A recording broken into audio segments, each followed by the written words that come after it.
June 11th, 2018. It's interesting as more people wake up to what the elite globalists are doing with our political systems. The media, predictably, it is, I guess, funny in a way to watch, though, are doubling down, trying to protect some of the most common people that are criticized, the Rothschilds, George Soros, and others.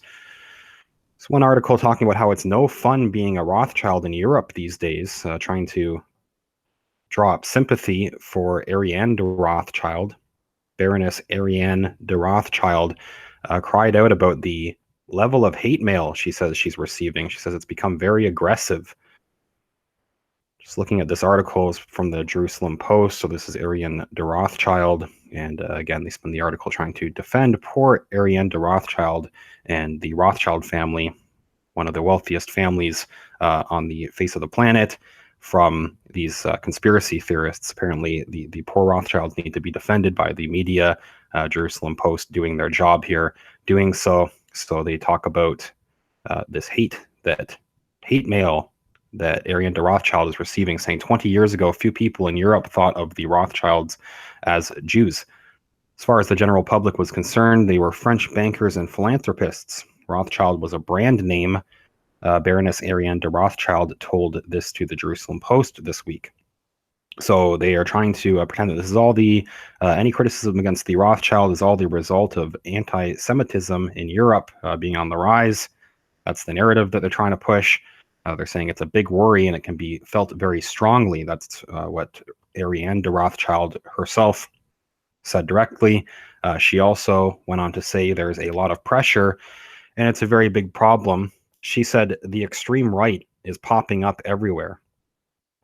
Again, that's another thing that I find interesting, not just when they're directly quoting the Rothschild, but this is a theme that the media has tried to pick up, pretending that extreme right, individuals from the extreme right and extreme right parties are just popping up out of nowhere, as if this isn't more evidence that they have pushed too far in trying to push their own political narratives and try to change the status quo that they basically tried to, Rothschilds and these other globalists, push too hard.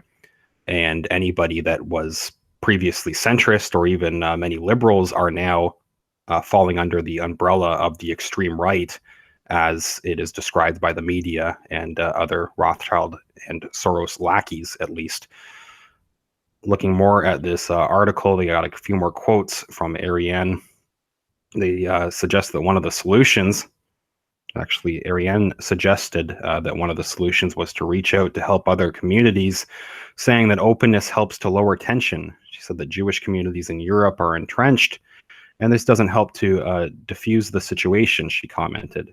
The Baroness, who heads the Edmund de Rothschild Caesarea Foundation, is a banking and finance expert in her own right, they say. She was in Israel for the inauguration of the Crusader Wall Promenade in Caesarea to receive an honorary doctorate from the Haifa Technion in recognition of her commitment to making higher education acceptable to all young Israelis.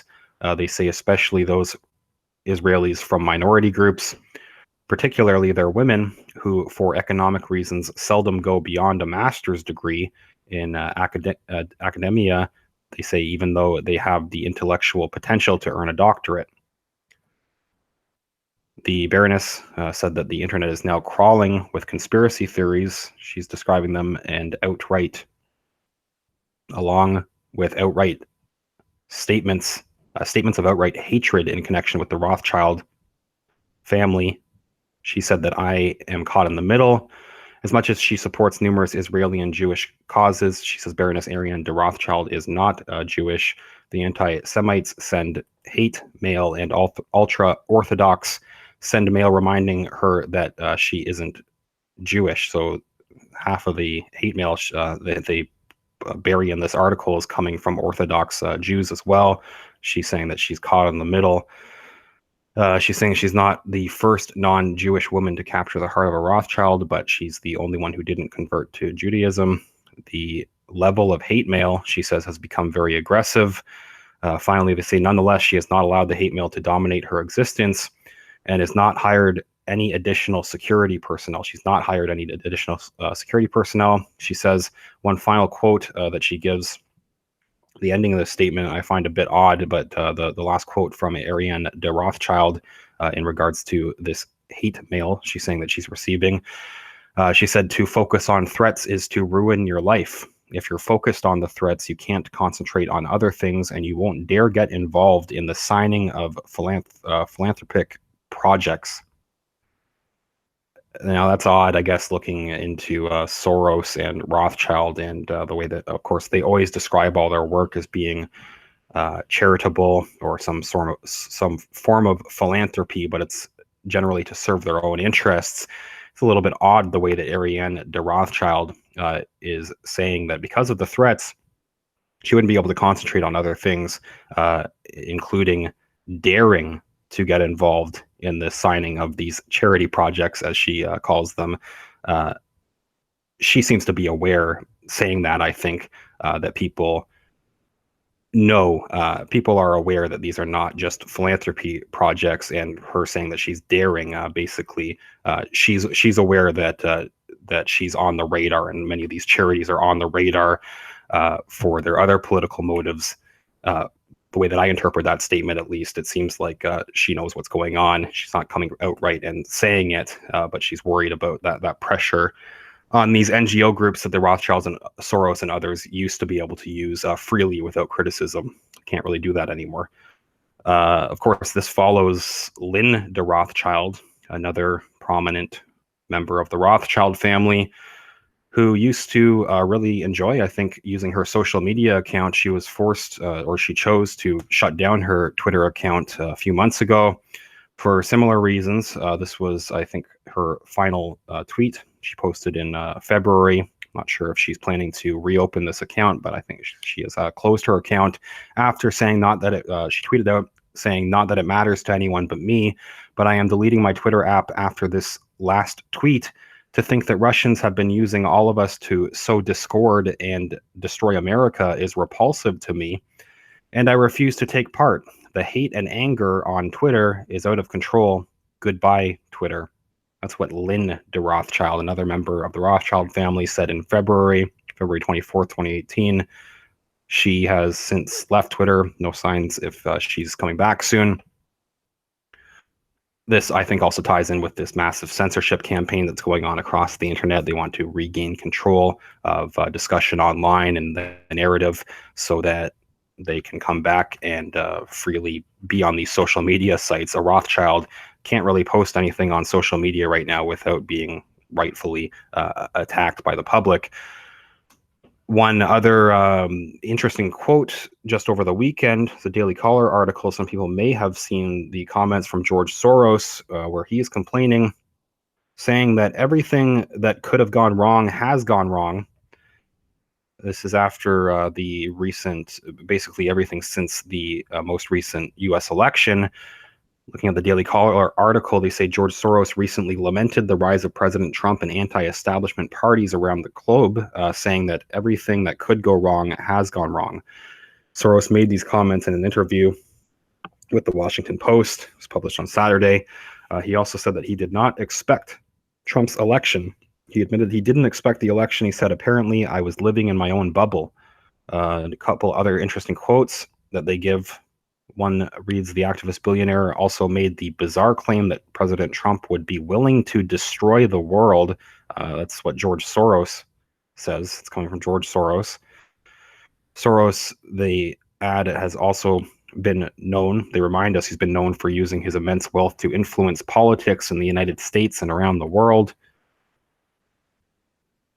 Finally, they say he's pushing, they remind us that he also pushes for liberal values. He has supported refugee resettlement and was a major supporter of Hillary Clinton in 2016. I think there's a couple other quotes circulating around from that interview, but those are the main ones that people were looking at.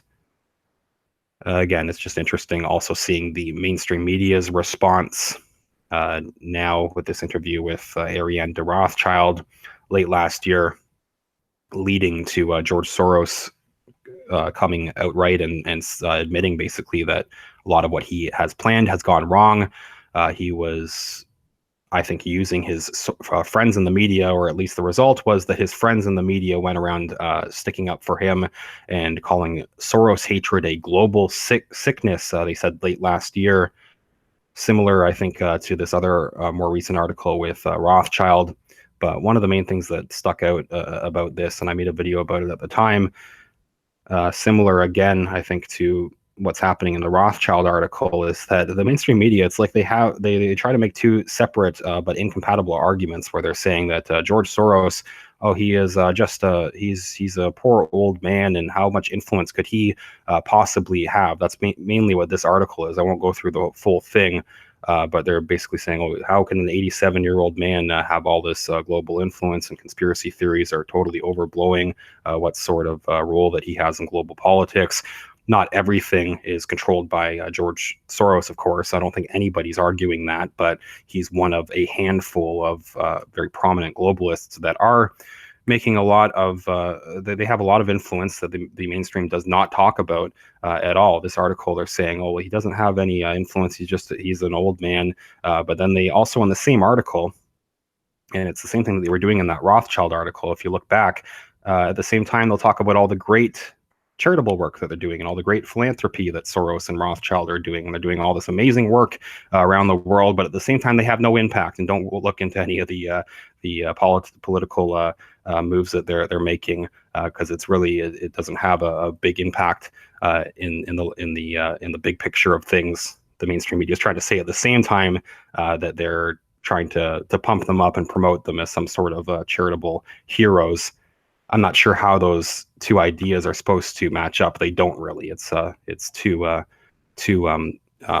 separate ideas that completely don't align. Let me know what you think about all this in the comments. If you leave a like on this video, it's greatly appreciated, and subscribe to the channel. I will follow up soon. While I do still have the ability to talk about these issues, of course, like I say, and everybody has noticed, the censorship campaigns going on across the internet. Going to still try being an alternative media source here, and I'd like to again thank everybody that helps me keep going by donating through patreon.com, patreon.com/realityreader. Thanks again to everybody. Even a few dollars makes a huge difference. I have a link in the description of this video. I'm also on PayPal, paypal.me/realityreader, or you can send to chris317@rogers.com a PayPal donation. I'm also on Patreon. Link in the description. As I mentioned, leave a comment. Let me know what you think. I'll follow up soon. Thanks again.